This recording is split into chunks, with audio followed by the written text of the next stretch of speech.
strong in unity. Purihin ang Maraming Panginoon. pong salamat sa iyo, Mga Panginoon Diyos, minamahal, sa yan bigay po mong ay bunga almusal. ng ating Kain po tayo, mga sama-samang kaibigan, pananalangin. kapwa ko Purihin ang stroke, Panginoon. kapwa ko Ang isa pang senior, purpose of kapwa ko praying PWD. together Kain po tayo is sa for bigay ng Panginoon corporate Diyos na aming discernment, almusal. Okay? hearing God's direction together. Atin pong na Toasted uunawaan ang mga pahayag ng Diyos. Kakaroon po tayo ng makalangit at espiritual na pagkaunawa, discernment, para maalaman kung ano ang kalooban ng Diyos, kung ano ang ibig ng Diyos. Praise the Lord! Kaya yan po ang nagagawa, ang layunin ng prayer in unison. Ang isa pa pong dahilan, it increased faith and encouragement. Pag tayo po'y sama-samang nananalangin, our shared testimonies fuel hope. Tayo po ay nai-encourage, tayo po ay pinapalakas ng Diyos pag tayo sama-samang nananalangin. At sa ating pananalangin sama-sama, there is a powerful spiritual warfare.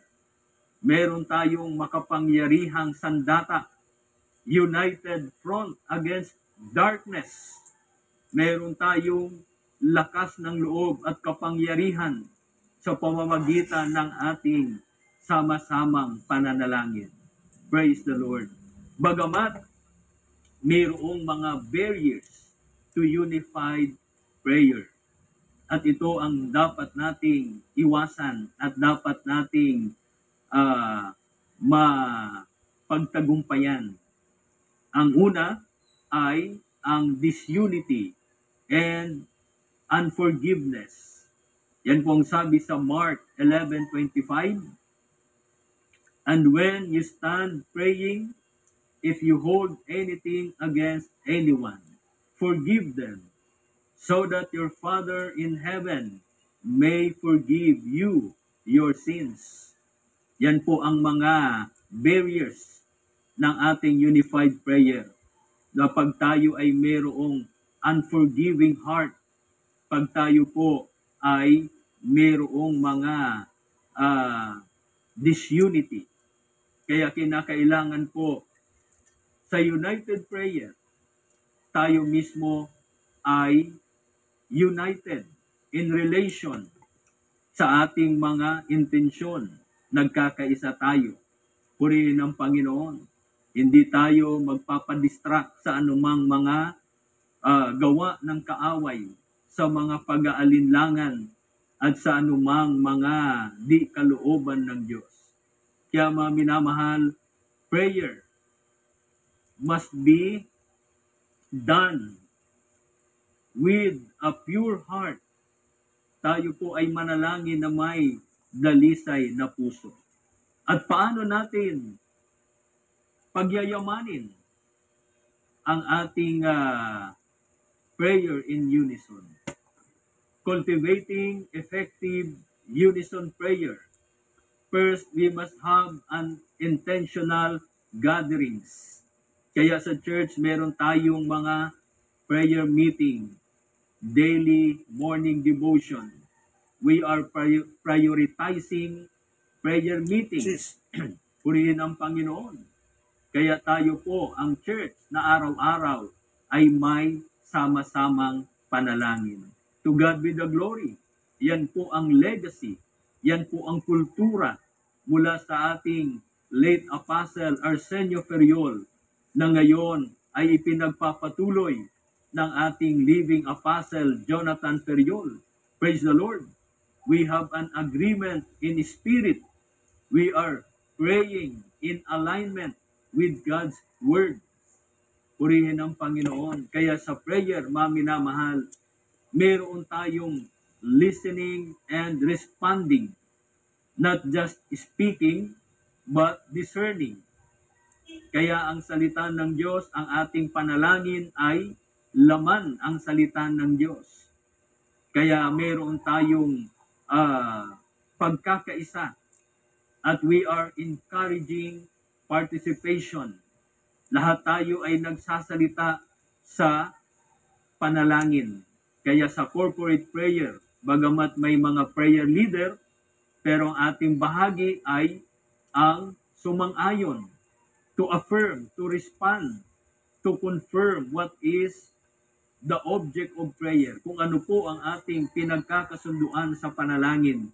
Lahat tayo ay nagtataas ng ating mga tinig sa Panginoon. Praise the Lord. At ano po ang nagiging bunga, the results of praying in unison? First, revival and renewal. Yan po ang sabi sa Acts chapter 4 verse 31. After they prayed, the place where they were meeting was shaken, and they were all filled with the Holy Spirit and spoke the word of God boldly.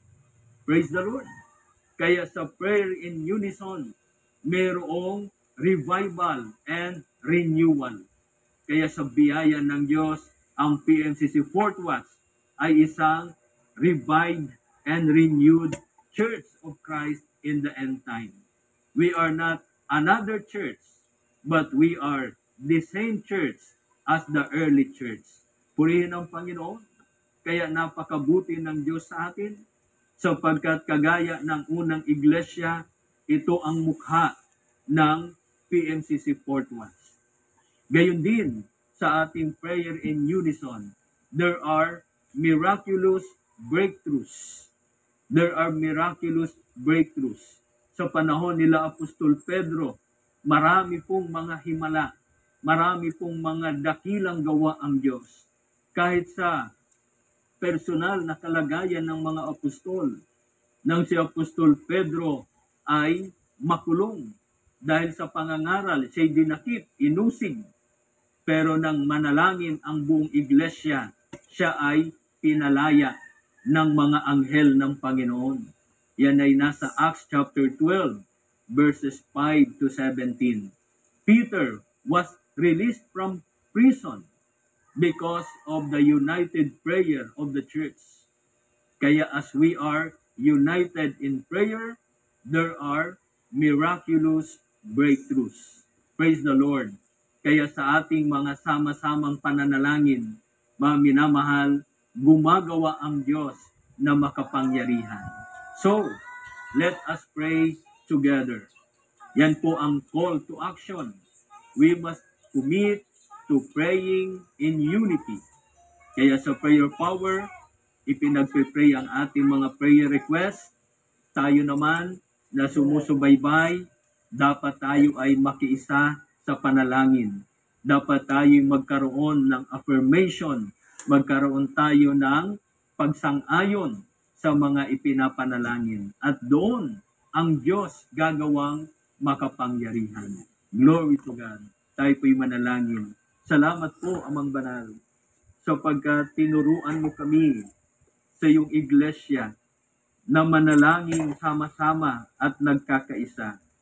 Gaya ng pagkaturo sa amin ng iyong sugo sa kawakasan ng huling araw, ang aming mahal na good man of the house, Apostle Arsenio Ferriol, at ngayon ay pinagpapatuloy ng aming living Apostle Jonathan Ferriol ng iglesia ay patuloy na pagkaisahin sa pananampalataya, sa pananalangin at sa mga paglilingkod sa iyo. Tunay po na isang dakilang kapalaran ang aming tinanggap sapagkat kami idinagdag mo sa iyong iglesia at kami isinama mo sa iyong banal na layunin. Pagpalain mo po ang bawat isa sa amin, maging ang aming mga kahilingang ilalapit sa iyo. Ikaw po ang kumilos at gumawang makapangyarihan. Ito po ang aming samot dalangin sa iyo, Ama, sa matamis na pangalan ng aming Panginoong Jesus. Amen. Praise the Lord. Purihin ang Panginoon.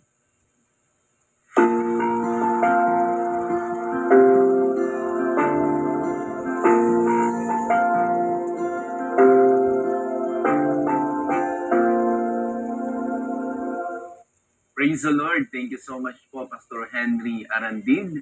sa biyaya ng salita ng Diyos na inyo pong ibinahagi sa umagang ito. Kaya tayo po ay magkaroon ng pagkakaisa sa pananalangin dahil ito ay nagdudulot sa atin ng spiritual discernment. Nagkakaroon tayo ng malalim na pagkaunawa sa kalooban ng ating Panginoon. And nagkakaroon din tayo ng kapangyarihan. Ang panalangin, nagiging weapon po natin yan against darkness. Alam naman po natin na sa mundong ating ginagalawan, laging nariyan ang hadlang ng kaaway sa paglilingkod natin sa Diyos. Kaya maganda na tayo ay laging pagtibayin natin ang ating pananampalataya sa ating Panginoon. Lagi tayong lumapit sa Kanya para tayo magkaroon ng kapangyarihan against darkness. Dahil alam niyo po ang gusto ng kaaway ng Diyos, tayo ay huwag maglingkod sa Diyos. Tayo gumawa ng masama. Pero salamat dahil ang Diyos na ating pinaglilingkuran ay Diyos na makapangyarihan. Kaya lagi tayong umattend ng mga church services para patuloy na maghari ang pagkakaisa sa ating mga puso. Dahil diyan itinapakita natin ang ating pagkakaisa kapag tayo ay laging nasa loob ng church, umaattend ng mga prayer meeting, Bible study, lalong-lalo na sa ating pagsamba sa ating Panginoon. Iba yung kapag Sunday nasa church ka, sumasamba ka sa Espiritu at katotohanan. Doon talaga mapipil mo na kasama mo ang ating Panginoon. Bagamat minsan sinasabi nung ilan, okay lang, nandito na Kung ako inyong sa bahay. kaibigan Diba? kay Jesus, Minsan sinasabi Brother ng Malik ilan, Bautista, okay, nandito na ako sa bahay kasi like ang and Diyos naman share, ay mahabagin. share and Diyos share. naman ay God bless us pag-ibig. po. Totoo Bye. po yan, ang Diyos ay mahabagin, ang Diyos ay pag-ibig. Pero gusto Senior po ng citizen Diyos, ako. every Sunday, tayo Stroke ay nurse, nasa 5 church, years. sumasamba Person tayo with sa Kanya, disability, 5 years. nagbibigay tayo ng pagliling